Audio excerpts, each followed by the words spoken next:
No matter if you consider yourself a really strong or fast athlete, the reality is that without power, you can't really be effective in a high-intensity sport like football, where pretty much every action requires you to switch your neuromuscular system on a dime. Power will always be that physical characteristic that can turn a good player and athlete into a great one. So let's go over how you can start developing elite level power so you can keep up with the demands of the levels above you and make a difference. Let's first break down what power really is, because there is a lot of confusion around this topic amongst players and coaches. So power basically is your ability to produce high amounts of force at a really fast rate. In the world of physics, power is equal to force multiplied by velocity. In the context of football performance, power is a really important physical trait that is present in almost any action you can think of, whether we're talking about shooting or passing the ball, or whenever you're jumping, cutting, or accelerating for 5 or 10 meters. Simply put, football is a power-dominant sport.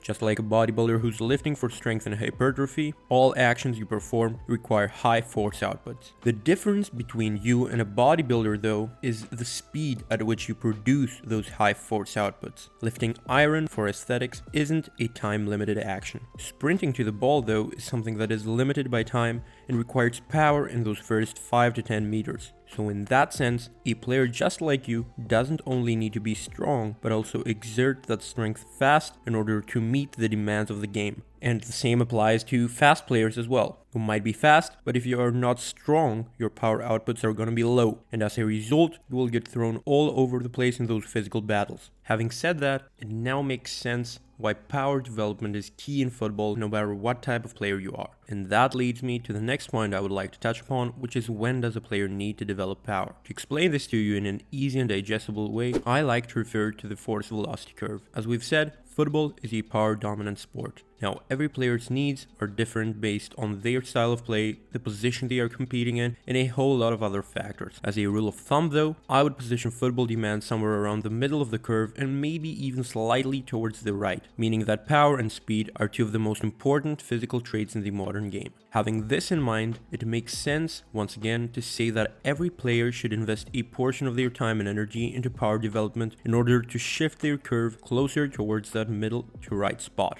And how is this done, you may ask? Before we dive any deeper into the principles you can use to develop power, here's a quick bonus tip you can utilize. If you are a force-dominant athlete and would describe yourself as a strong player that lacks speed, then it might be beneficial for you to start shifting your training goals towards speed and power work. On the other hand, if you are a velocity, aka speed-dominant athlete who lacks strength and is fragile in terms of injuries, it would make more sense to invest a big part of your training in max strength and power development. Both examples have one thing in common. They are attacking the lowest hanging fruits to shift your physical characteristics towards that peak power spot of the curve and make you a more power dominant athlete who is fast, strong, and bulletproof against the injuries. Now that we've gone over that, let's talk about how you can start training for power as a footballer. As many of you might know, we are not the typical page that will give out a random program or exercises for the sole reason that the training process is highly contextual and exercises without principles are simply nothing. For example,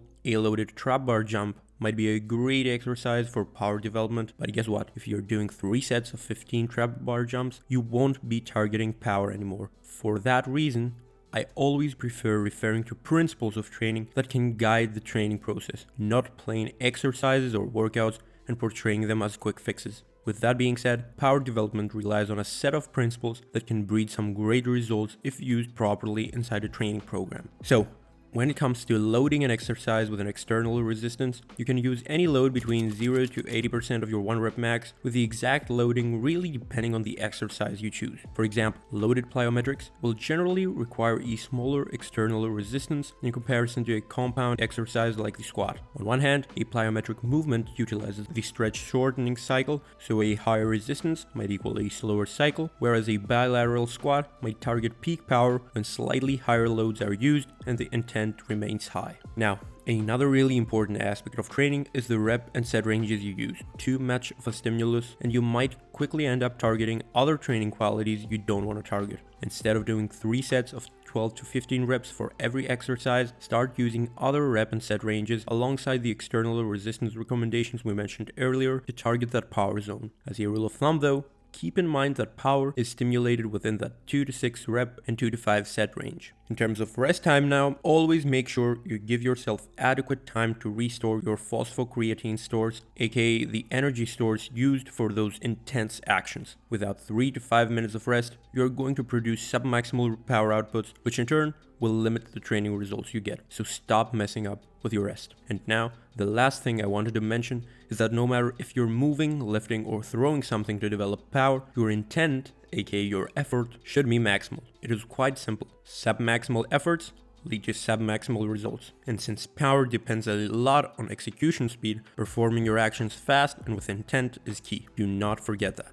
Now, to end off this video, here's a list of tools and exercises I use with my athletes to target their power development. Please, please, please remember that these are nothing if you aren't using them alongside the principles we went over in this video. Now, if you want to leave all the guesswork to the side and start seeing actual development, consider working with us. Our vision is to make an impact in the football industry and help players just like you take their athleticism and overall game to the next level. So if you're interested to become a FootXFit athlete, click the link in the description and fill out the application form, or simply DM us, Level Up, on Instagram, and I will get back to you with more details. This was it for today, guys. Until the next time, have a good one.